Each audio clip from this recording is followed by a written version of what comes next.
जय श्री कृष्णा। मैं आचार्य ज्योति वैदिक एस्ट्रो केंद्र में आप सभी का स्वागत करती हूँ। आज हम बात करने जा रहे हैं जनवरी 2026 के मासिक राशिफल के बारे में और शुरुआत कर रहे हैं हमारे मेष राशि वालों के लिए। मेष राशि वालों के लिए जनवरी 2026 किस तरीके की संभावना लेकर आ रहा है, ग्रहों की स्थिति क्या है, कौन कौन से ग्रहों का गोचर होगा और उन गोचर का प्रभाव आपके जीवन के विभिन्न आयामों पर किस प्रकार से पड़ेगा, उसके बारे में हम विस्तार से चर्चा करेंगे। तो देखिए, मेष राशि के जो जातक है, जनवरी 2026 जो है आपके लिए दो स्पष्ट हिस्सों में बटा हुआ महीना बन रहा है।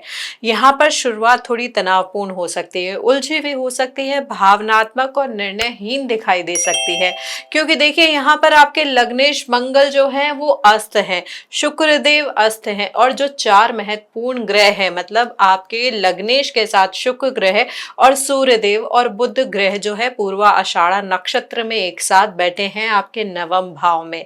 तो यहाँ पर देखिए, वैसे नवम भाव आपका भाग्य स्थान होता है, लेकिन यहाँ पर एक साथ ऐसे ग्रहों की युक्ति आपको अंदर से बहुत बेचैनी दे सकती है, दबाव दे सकती है, अनियंत्रित भावनाएं आपके मन में पैदा कर सकती हैं। यहाँ पर महीने की जो शुरुआती 10-12 दिन है, यहाँ पर ये जो पूर्वा आषाढ़ नक्षत्र की ऊर्जा है, जिसके देवता अपदेवता होते हैं, वो मन में ना बहुत उतार चढ़ाव लेकर आते हैं। जहां आप बहुत कुछ करना चाहते हुए भी किसी भी दिशा में पूर्ण पकड़ नहीं बना पाते हैं।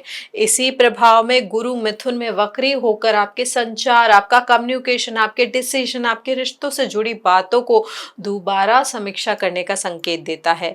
राहु देव जो अभी आपके एकादश भाव में है, यानी कुंभ राशि में है और अपने ही नक्षत्र में है, यानी शतभिषा नक्षत्र में है, यहाँ पर ये जीवन में अचानक कोई नया मोड़ लेकर आ सकते हैं। और केतु देव की बात करें जो सिंह राशि में है, पूर्वा फाल्गुनी नक्षत्र में, यानी शुक्र देव के नक्षत्र में, उन भावनाओं को छुएंगे जिन्हें आप दबा कर चल रहे थे। लेकिन जैसे ही लगभग 11-12 जनवरी के आसपास पूर्वा आषाढ़ से निकलकर सारे ग्रह उत्तराषाढ़ नक्षत्र में प्रवेश करेंगे, आपके जो भीतर है स्थिति को पकड़ने, स्थिर होने और सोच को स्पष्ट करने की इच्छा जागने लगेगी। देखिए, उत्तराषाढ़ नक्षत्र के देवता होते हैं विश्वदेव, जो धैर्य, परिपक्वता, रणनीति और निर्णायकता को एक साथ सक्रिय करते हैं। यह वह समय है जब 14-17 जनवरी के आसपास सूर्य, शुक्र, मंगल और बुध मकर में प्रवेश कर जाएंगे और 15 जनवरी से मंगल देव जो उच्च के हो जाएंगे, मंगल देव की जो उच्च की राशि होती है वो मकर होती है। अस्त होने के बावजूद भी जब वो दशम भाव जो कि कर्म का भाव होता है, शनि देव की जो राशि होती है, यहाँ पर जब वो जाएंगे तो अस्त होने के बावजूद भी ऊर्जा बढ़ेगी, सोच बढ़ेगी, आत्मविश्वास बढ़ेगा, कार्य क्षमता आपकी बदल जाएगी। देखिए, क्योंकि उत्तराषाढ़ नक्षत्र होता है लीडरशिप का, लोगों को साथ लेके चलने का, उनको लीड करने का। तो लेकिन यहाँ पे साथ साथ जो ग्रहों की युति हो रही है, क्योंकि सूर्य देव जो कि आपके पंचमेश है, शुक्र देव जो आपके मारक भाव के स्वामी हैं, यानी दूसरे भाव और सप्तम भाव के स्वामी हैं, और बुध देव जो कि आपके तीसरे और छठे भाव के स्वामी हैं, तो यहाँ पर जो स्वामित्व है ग्रहों का, वो बहुत ज्यादा आपके भाग्य स्थान पे और आपके कर्म भाव पर उथल पुथल लेकर आ रहा है। यहाँ पर दिशा जो अभी तक साफ नहीं थी, थोड़ी बहुत क्लैरिटी जो है वो आपको मिल सकती है, क्योंकि शनि देव की जो राशि होती है वो संयम की राशि होती है, संयमित व्यवहार की राशि होती है। तो यहाँ पर जो ग्रह है अपना उस तरीके का प्रभाव नहीं दे पाएंगे जो वो अग्नि तत्व की राशि यानी धनु राशि में दे रहे थे। देखिए, धनु राशि जो है अग्नि तत्व की राशि है, जिसमें 4 ग्रह महीने की शुरुआत में थे। वहां पे बहुत ज्यादा व्यक्ति में उतावलापन आ सकता था, अग्नि की ऊर्जा बढ़ सकती थी, पित्त बढ़ सकता था, यहाँ तक कि किसी एक्सीडेंट के चांसेस भी उस समय बन सकते थे। लेकिन उत्तराषाढ़ की ऊर्जा की वजह से यहाँ पर आपको नई शक्ति दिखेगी, आप अंदर ही अंदर अपने आप को इवैल्यूएट करेंगे, नए मार्ग पर अपने आप को खड़ा हुआ पाएंगे। उसके बाद जब क्या होगा, मकर राशि में ही यहाँ पर जब नक्षत्र परिवर्तन फिर से होगा महीने के अंतिम दिनों में, जब श्रावण नक्षत्र में ये ग्रह पहुंच जाएंगे, तब ये महीना आपके लिए सबसे स्थिर, परिपक्व और फलदायी स्वरूप में प्रवेश कर सकता है। देखिए, श्रावण नक्षत्र विष्णु भगवान का होता है, जो ज्ञान, धैर्य, अनुशासन और सही दिशा का आपको संकेत देते हैं। यह वह समय होगा जब आपकी मेहनत का वास्तविक परिणाम आपको मिलना शुरू होगा। यहाँ पर जब श्रावण में सूर्य देव, बुध देव, शुक्र देव और मंगल देव आपके भीतर की संवेदनशीलता को उसको थोड़ा सा आवरण देके स्पष्टता लेके आएंगे, आवेग के बजाय अनुशासन लेकर आएंगे, अस्थिरता के बजाय स्थिरता लेकर आएंगे, तब आपको समझ आएगा कि आपको किस डायरेक्शन में जाना है। देखिए 14 जनवरी को तो वैसे ही हम मकर संक्रांति का पर्व बनाएंगे जब सूर्य देव मकर राशि में प्रवेश करेंगे, और यही गोचर होगा जब शुक्र देव ही मकर में प्रवेश करेंगे 15 जनवरी के आसपास। 15 जनवरी को मंगल देव भी प्रवेश करेंगे और उच्च के हो जाएंगे। यहाँ पर जैसा मैंने बताया कि मंगल देव और जो सूर्य देव हैं और जो शुक्र देव है वो शनि की राशि में जाएंगे, जो अनुशासन, चुनौती, धैर्य की राशि है।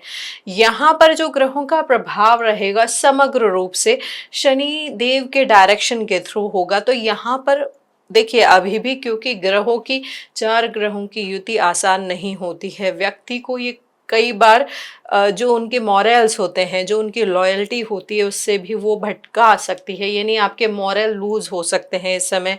यहाँ पर भावनाएं किसी के साथ बिगड़ भी सकती हैं, यानी आप किसी को चीट करने की तरफ भी आकृष्ट हो सकते हैं कि चलो मुझे अपना काम निकलवाना है, कैसे भी निकलवाऊं। साथ ही साथ यहाँ पर क्यों कहने के लिए तो यहाँ पे मंगल और सूर्य की युति हो रही है जो ऊर्जा को बढ़ाते हैं, लेकिन चूंकि यहाँ पे 4 ग्रह एक साथ आ रहे हैं तो यहाँ पर ये जो आपकी वाइटैलिटी है या जो आपकी ऊर्जा को वो अलग तरीके से सप्रेस कर देते हैं। तो यहाँ पर ये जो भावनाएं हैं, 4 ग्रहों की युति है, बहुत अलग तरीके के प्रभाव आपके जीवन में लेके आ सकती है। लेकिन मकर का प्रवेश जो होगा वो आपके जीवन की दिशा में जनवरी 2026 में थोड़ा संयम लेकर आएगा। यहाँ पर यही ध्यान रखना है कि निर्णय जल्दबाजी में नहीं लेना है, हर बात को दोबारा परखना है। यहाँ पर करियर में अचानक अवसर भी मिलने के योग दिख रहे हैं, लेकिन स्वास्थ्य और मानसिक संतुलन पर बहुत अच्छे से इस समय ध्यान देना होगा। देखिए ये है विस्तृत रूप से अगर हम समझें यहाँ पर जनवरी 2026 के बारे में हमारे मेष लग्न के जातकों के लिए ग्रहों की स्थिति ये रहेगी। अब यहाँ पे 2-3 और महत्वपूर्ण चीजें हैं जो मैं अपने दर्शकों को बताना चाहूंगी। एक चीज कि आपका केंद्र जनवरी के शुरुआती महीनों में खाली रहेगा, यानी आपको ना सपोर्ट नहीं मिलेगा। आप सोचेंगे कि यहाँ पे मुझे किसी की सहायता मिल जाए, यहाँ से कोई मुझे डायरेक्शन दे, लेकिन यहाँ पर वो सपोर्ट उतना स्ट्रांगली आपको नहीं मिलेगा। यहाँ पर पॉसिबिलिटी है कि अगर जन्मकालीन कुंडली में ग्रहों की स्थिति अच्छी है, केंद्र त्रिकोण में आपके शुभ ग्रह बैठे हैं, तो आपको सपोर्ट मिल सकता है। अदरवाइज यहाँ पे केंद्र खाली होना यानी आपको एक विरक्तता दे रहा है जीवन में कि किसी का सपोर्ट सिस्टम नहीं है, जो करना है आपको अपने एफर्ट से करना है। दूसरी चीज यहाँ पर राशि परिवर्तन भी हो रहा है। राशि परिवर्तन होता है तीसरे और 9वें भाव के स्वामी का, इसे कहा जाता है ज्योतिष में कहल योग। कहल योग जो हो रहा है गुरु और बुध की राशि परिवर्तन का, ये कहीं ना कहीं आपकी वाणी पे, आपके भाग्य पे प्रभाव डाल रहा है। जिनकी जन्म कुंडली में गुरु और बुध की अवस्था अच्छी नहीं है उनके लिए प्रभाव थोड़ा ज्यादा परेशानी वाला आ सकता है, लेकिन जिनकी कुंडली में ये स्थिति अच्छी है उनको विदेश यात्रा के मौके भी इस समय बहुत अच्छे मिल सकते हैं। गंगा स्नान का भी योग इस समय मेष राशि के जातकों के लिए बन रहा है। उसके अलावा जैसे मैंने बताया कि ऊर्जा कई गुना अचानक एकदम से बढ़ सकती है, करियर में भी बड़ी छलांग मिल सकती है, लेकिन पारिवारिक मामलों में भी कुछ वाद विवाद की संभावना दिख रही है।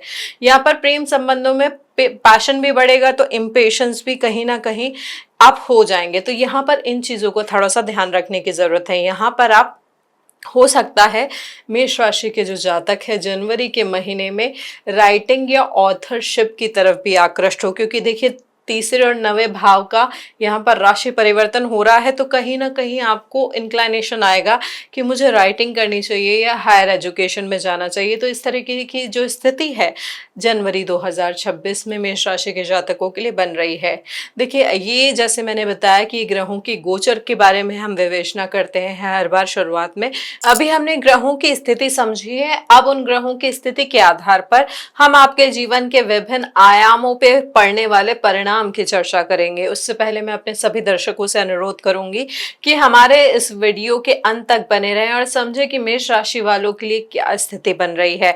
लेकिन उसके साथ साथ ही वीडियो को लाइक करें, शेयर करें और बेल बटन दबाकर चैनल को सब्सक्राइब जरूर करें। तो देखिए, शुरुआत करते हैं हम आपके रिलेशनशिप से, यानी रिश्तों के मामले में, रिश्तों के संदर्भ में जनवरी का महीना आपका कैसे जा सकता है। देखिए, जनवरी का पहला हिस्सा आपके भावनात्मक जीवन में कठिनाई लेकर आता है। यहाँ पर पॉसिबिलिटी है क्योंकि शुक्र देव अस्त है और वो भी पूर्व आषाढ़ के उग्र स्वभाव में होने से और साथ ही साथ अग्नि तत्व की राशि में होने से यहाँ पर आप अपने साथी की भावनाओं को समझ नहीं पाएंगे। फिर आप दोनों के बीच में छोटी बातों पर भी अनकही दूरी बढ़ सकती है। यह वह समय है जब रिश्ते में किसी भी गलतफहमी को हल्के में लेना सही नहीं होगा। केतु का शुक्र नक्षत्र में होना आपको पुराने संबंधों की याद दिला सकता है या किसी पुराने विवाद का घाव जो है फिर से ताजा हो सकता है रिलेशनशिप में। यहाँ पर विवाहित जातकों के लिए महीना बता रहा है कि घर में एक और आप जिम्मेदारियां निभाना चाहते हैं, पर दूसरी ओर साथी से भावनात्मक समर्थन की कमी महसूस करेंगे। महीने के पहले 10-12 दिन की अगर हम बात करें तो यहाँ पर प्रयास करने के बाद भी संवाद स्पष्ट नहीं होगा। ऐसा लगेगा कि आप कुछ कहना चाह रहे हैं पर सामने वाला उसे समझ नहीं पा रहा है या कुछ और समझ रहा है।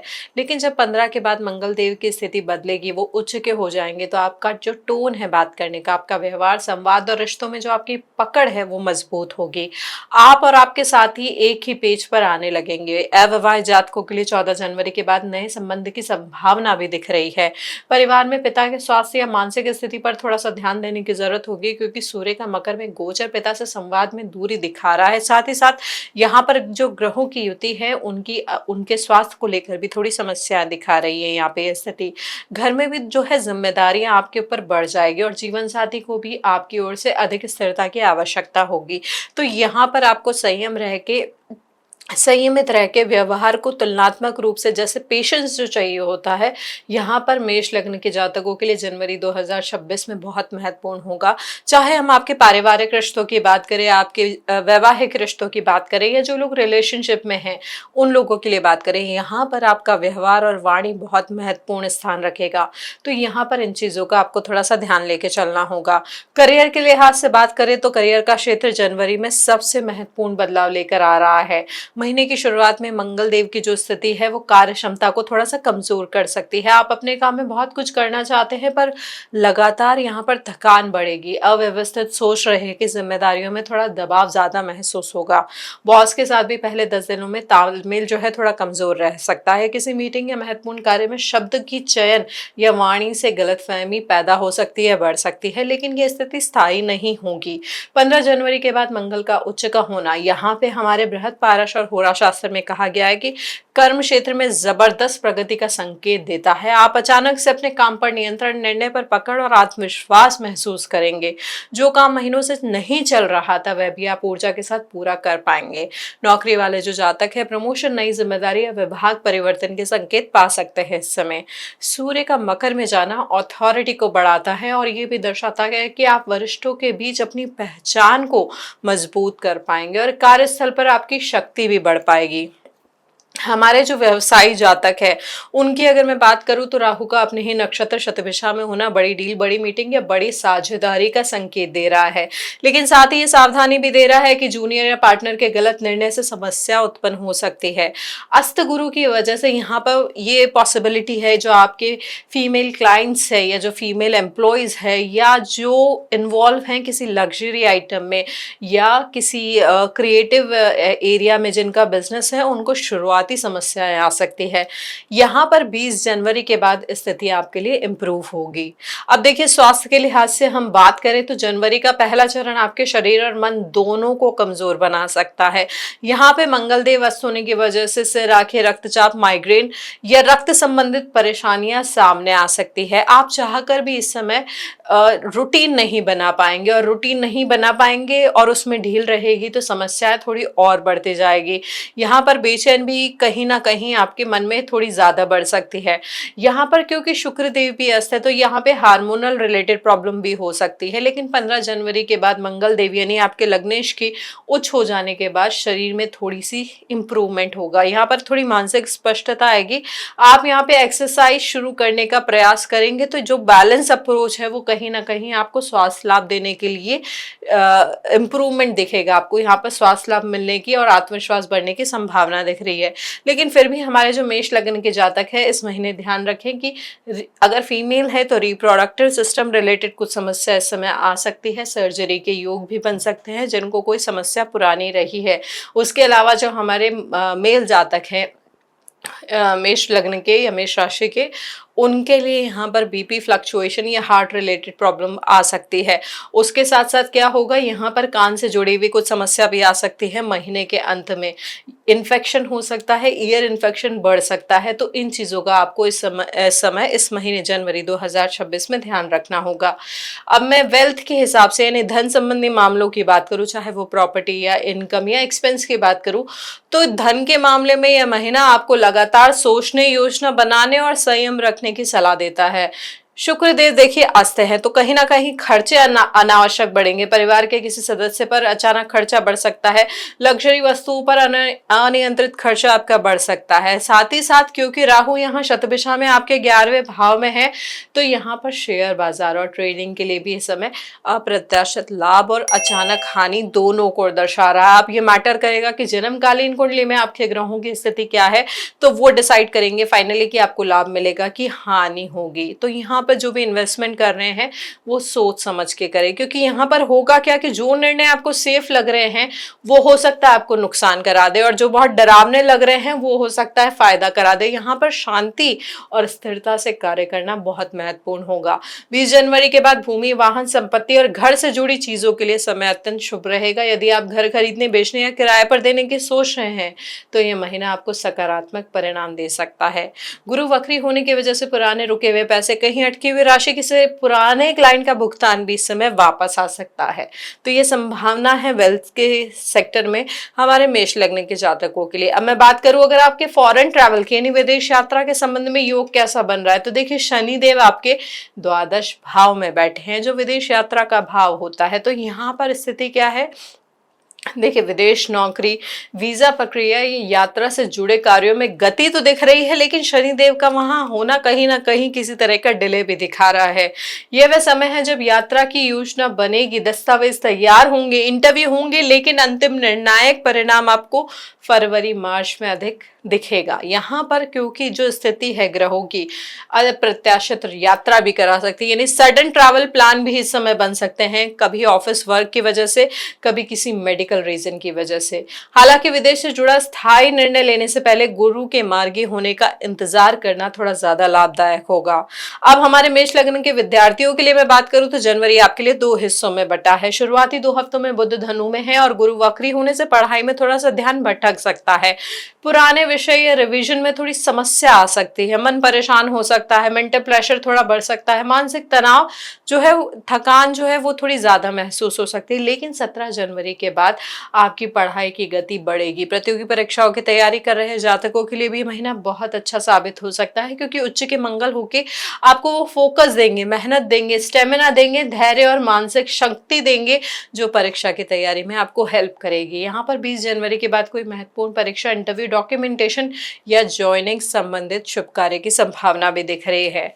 तो देखिए ये है हमारा विश्लेषण मेष लग्न के जातकों के लिए जनवरी 2026 का। ग्रहों की स्थिति जैसे हम आपको हर बार बताते हैं, ये समझना जरूरी होता है कि जन्मकालीन कुंडली में ग्रहों का क्या प्रभाव है, कैसी महादशा चल रही है, यहाँ पर किस तरीके की स्थिति है, वो परिणाम गोचर कैसा देगा, गोचर किस तरीके के परिणाम आपको दे सकता है, उस पर डिपेंड करता है। जब आपकी जन्मकालीन कुंडली में शुभ ग्रहों की स्थिति होगी, शुभ महादशा होगी, अगर यहीं पे आपकी जो ग्रह दशा है, जो अभी आपकी महादशा चल रही है, वो अगर अच्छी नहीं चल रही है तो मंगल देव का अस्त का हो जाना, उच्च होने के बावजूद भी वो अस्त अवस्था में कोई शारीरिक कष्ट बढ़ा सकते हैं। यहाँ पर ब्लड रिलेटेड इश्यूज भी आ सकते हैं। तो देखिए यहाँ पर समग्र रूप से कुंडली का विश्लेषण करना और उसको समझना इसलिए लिए ज़रूरी होता है, क्योंकि एक छोटी सी चीज़ आपके जीवन में बहुत बड़ा परिवर्तन लेकर आ सकती है। इसलिए हम हर बार बोलते हैं कि समग्र रूप से कुंडली का विश्लेषण कराएं और फिर गोचर के परिणाम को उससे रिलेट करके समझें। जो गोचर के परिणाम होते हैं वो एक तरीके से आपको गाइडेंस के लिए होते हैं, ताकि आप समझ पाएं या प्रिपेयर हो पाएं कि किस तरीके की स्थिति आ सकती है। अब जैसा हर बार हम आपको कुछ उपाय भी बताते हैं, क्योंकि यहाँ पर देखिए सकारात्मक परिणाम भी होते हैं, कुछ नकारात्मक भी होते हैं। जैसे इसको एक एग्जाम्पल से आप इस तरीके से समझ सकते हैं कि बारिश तो सब जगह होती है, लेकिन कोई बहुत ज़्यादा भीगता है और कोई अपने घर में सुरक्षित रहता है, उस पर पानी की एक बूंद नहीं गिरती। उसी प्रकार देखिए गोचर का परिणाम सब जगह होगा, सबके लिए समान होगा, लेकिन आपकी जन्मकालीन कुंडली की वजह से आप घर में बैठे हैं या बाहर रोड पे बिल्कुल आसमान के नीचे, तो वो प्रभावी होंगी। उन ग्रहों का रिजल्ट उसके अनुसार प्रभावी होगा कि आप पूरा भीगेंगे या नहीं भीगेंगे। तो यहाँ पर इसलिए हम आपको कुछ उपाय बता रहे हैं जो जनवरी 2026 में आप करके अपने ग्रहों के प्रभाव को संतुलित कर सकते हैं। यहाँ पे देखिए सबसे महत्वपूर्ण है मंगल देव की शुभता को बढ़ाना, क्योंकि मंगल देव अस्त है, ऊर्जावान भी होंगे मकर में जाके। तो यहाँ पर हनुमान चालीसा का नियमित पाठ करना आपके लिए फलदायी होगा। श्री राम देव की भी पूजा आप कर सकते हैं। उसके साथ साथ रोज सुबह सूर्य देव को जल अर्पित करना ना भूलें, क्योंकि देखिए सूर्यदेव मकर में प्रवेश करेंगे। मकर संक्रांति हम जनवरी 2026 में बनाएंगे। तो यहाँ पर कार्य क्षमता और अथॉरिटी को अगर आपको मजबूत करना है तो सूर्यदेव की आराधना जरूर करें। उसके साथ क्योंकि शुक्रदेव अस्त है, आपके मारक भाव के स्वामी भी है और नवम भाव यानी भाग्य भाव में बैठेंगे, तो यहाँ पर उनसे रिलेटेड उपाय करना भी आपके लिए बहुत ज्यादा जरूरी होगा। यहाँ पर आप क्या कर सकते हैं, शुक्रवार को सफेद वस्तुओं का दान किसी मंदिर में कर सकते हैं और उसके साथ साथ नारियल को बहते हुए जल में प्रवाहित भी कर सकते हैं। तो ये कुछ आसान से उपाय है जो हमारे मेष लग्न के जातक कर सकते हैं जनवरी 2026 में अपने ग्रहों के परिणाम को संतुलन देने के लिए। देखिए जनवरी 2026 आपके लिए एक ऐसा महीना हो सकता है जहां पहला हिस्सा आपकी भावनाओं, सोच और संबंधों को चुनौती देगा, मध्य भाग आपको दिशा और स्थिरता देगा और अंतिम हिस्सा आपको कर्म, प्रगति और विजय की ओर ले जाएगा। आपने यदि धैर्य और संयम के साथ इस महीने को संभाला तो फरवरी से आपका जीवन एक नई दिशा को पकड़ सकता है। जो भी निर्णय आप इस महीने के दूसरे चरण में लेंगे वो लंबे समय तक आपको फल देंगे। यह जो महीना है सीख और सफलता दोनों देगा। आपको बस सही समय पर सही कदम उठाने की जरूरत होगी। अगर ये डिटेल्ड और शास्त्रीय मेष राशिफल आपको अच्छा लगा हो तो इस वीडियो को लाइक जरूर करें, बेल बटन दबाकर चैनल को सब्सक्राइब जरूर करें और साथ ही साथ कमेंट में आप अपनी राशि के साथ साथ बर्थ डिटेल्स लिख सकते हैं, क्योंकि जनवरी में हो सकता है हम कुछ दर्शकों के चार्ट को देखकर उन्हें गाइडेंस देने का प्रयास करें। यहाँ पर हमें आप अपनी कमेंट में बर्थ डिटेल्स दे सकते हैं, जिसमें जन्म, समय और स्थान 3 चीजें लिख सकते हैं और उसके साथ साथ एक एरिया ऑफ लाइफ, यानी आप विवाह के क्षेत्र में गाइडेंस चाहते हैं या करियर के क्षेत्र में, तो उस एक के लिए लिखें। और ध्यान रखें ये केवल हम मेष राशि के बारे में बात कर रहे हैं, तो केवल मेष राशि वाले ही अपनी डिटेल शेयर करें। हमारी टीम प्रयास करेगी कि हम जिनको गाइडेंस दे सकते हैं उनको देने का प्रयास करेंगे। तो इसी तरीके के विश्लेषण के लिए हमसे जुड़े रहें। आगे मिलते हैं वृषभ राशि वालों के विश्लेषण के लिए। हरि ओम।